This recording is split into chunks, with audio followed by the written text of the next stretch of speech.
Greetings, Disney adults, Disney fans of all ages. Welcome. My last video, I discussed the Carousel of Progress.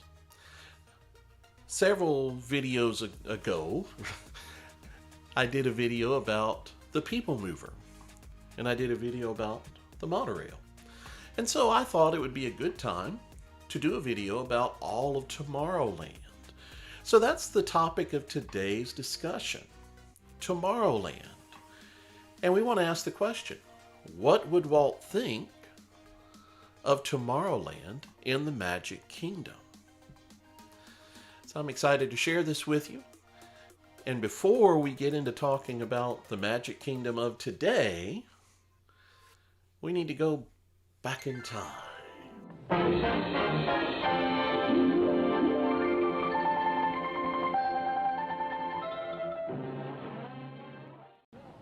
Before our preview of Tomorrowland, I'd like to read these few words of dedication.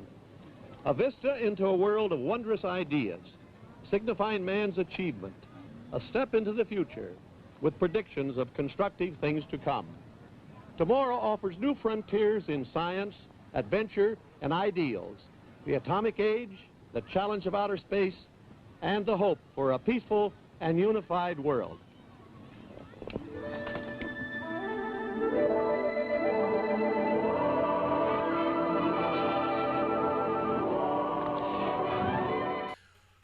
When Disneyland opened in 1955, there were 5 themed lands.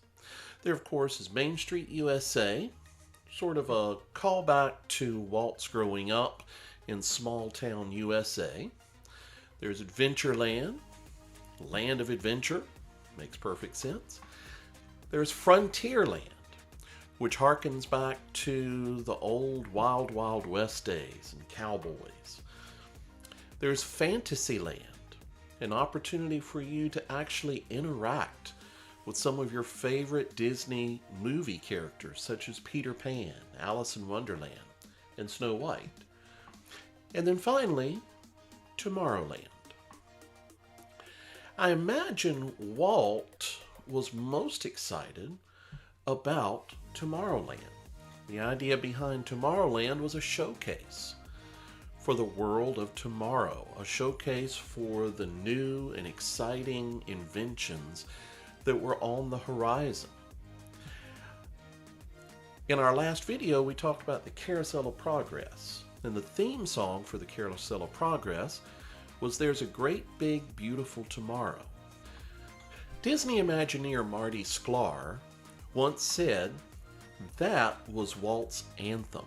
He said the Sherman Brothers wrote that song for Walt. Richard Sherman, one of the writers of There's a Great Big Beautiful Tomorrow, was once quoted as saying, "It had a wonderful positiveness about it. In a way, it was Walt's theme song, because he was very positive about the future. He really did feel that there was a great big beautiful tomorrow shining at the end of every day." So Tomorrowland, I dare say, would have been one of Walt's favorite lands, and the ideas that would have been shown through that land and what they did there. Now, when Tomorrowland opened in 1955, it was really filled with a bunch of exhibits. There was the Monsanto House of the Future that actually came a little later. There was the World of Aluminum. They had an exhibit where they showed the Nautilus and some of the props from 20,000 Leagues Under the Sea. Again, all trying to show homes and ideas of the future. But here's the only problem with trying to make a land that showcases the future, and that is we really don't know what the future holds. And to try to create a land that's guessing what the future is going to look like, it's actually pretty difficult. Walt Disney himself recognized this because in the mid-60s, he, along with the Disney Imagineers, were seeking to overhaul Tomorrowland.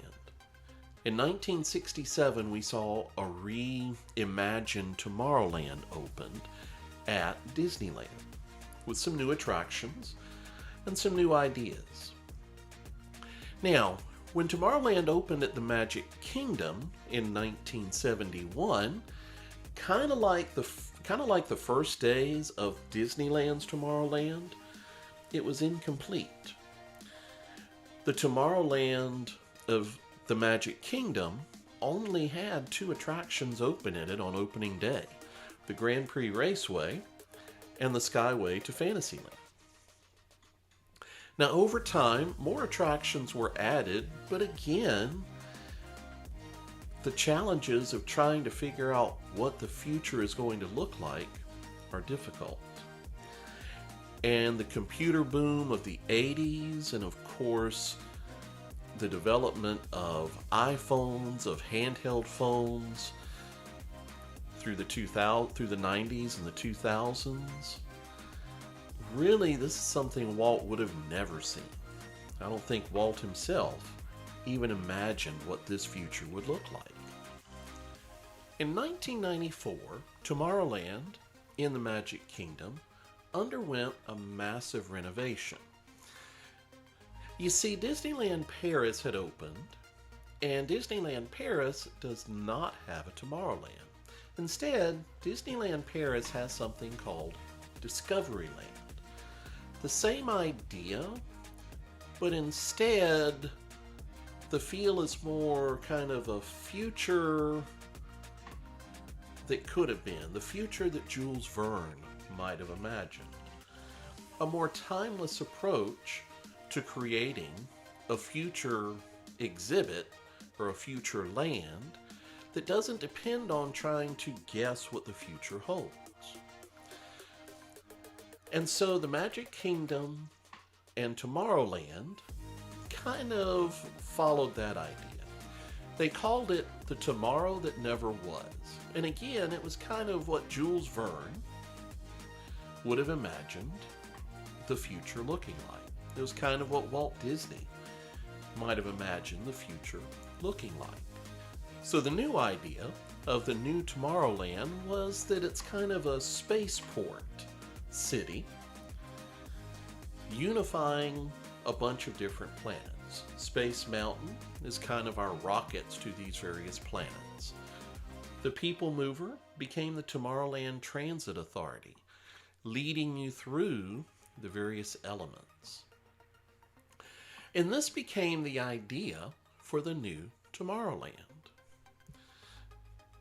And by doing this, then we don't have to try to guess what the future is. Now, as time has gone on, we've seen a lot of those elements kind of slide off to the side as various attractions have been instead refit to fit IP, such as the Monsters, Inc. Laugh Floor, or Buzz Lightyear's Space Ranger Spin, Stitch's Great Escape when it was there, and of course the Tron Light Cycle Run. So that is Tomorrowland now. Tomorrowland now has got several attractions. It has 2 big thrill attractions, like we said, the Tron Light Cycle Run and Space Mountain. There, of course, is the Astro Orbiter, which I would agree with some folks that we watch on All Ears. It's a scary version of Dumbo's Flight. If you haven't ridden it, take a ride on it. It's interesting because it's so much higher. Of course, the People Mover, one of my personal favorites. Carousel of Progress is still there. Grand Prix Raceway is still there. Monsters, Inc. Laugh Floor has nothing to do with Tomorrowland, but it is one of my favorite shows. I enjoy watching that show. I was actually that guy one time. And of course, Buzz Lightyear's Space Ranger Spin. That used to be If You Had Wings, which was one of my favorite attractions at Tomorrowland when I was a boy. but it's kind of cool how it's come full circle because my son, one of his favorite attractions in Tomorrowland is Buzz Lightyear's Space Ranger Spin, mainly because he usually beats both me and my wife, but that's another story. That's a story for another day. So we do come back to the big question. What would Walt think of Tomorrowland? And I think, noting the fact that Walt Disney himself was overseeing a renovation of the Tomorrowland of his beloved Disneyland, tells us that Walt himself had figured out that his idea of Tomorrowland was going to be just about impossible to make work. What would he think of the newly imagined Tomorrowland?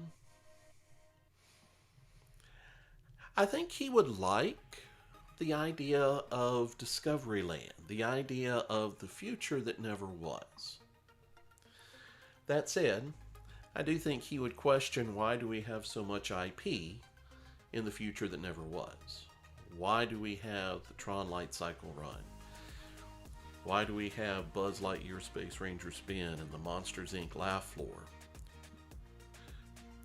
Those last two I really like. I haven't tried Tron yet, but the last two I really like. But I think Walt would say, why are they there? That doesn't really fit the theme.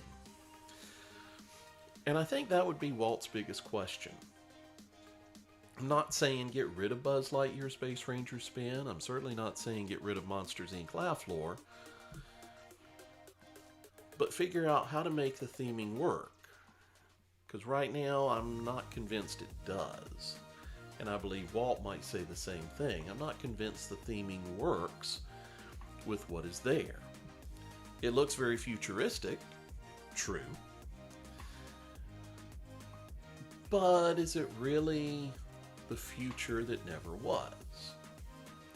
I think the Imagineers have still got a little bit of work to do in Tomorrowland, but Tomorrowland might be just one of those lands that's always going to have to be worked on. That's going to always need some reimagining, some revisioning, much like the future. We're always having to revision and reimagine because you never know what the future is going to hold. So those are some of my thoughts about Tomorrowland. So what do you think of Tomorrowland? Have you had a chance to ride Tron's Light Cycle Run? What do you think of some of the things that I brought up? What do you think they should do with Tomorrowland? Do me a favor, give me a comment, do me a favor and like, and give me a subscribe to my channel. I'd really appreciate it. Thank you for watching, and I look forward to seeing you at Disney World.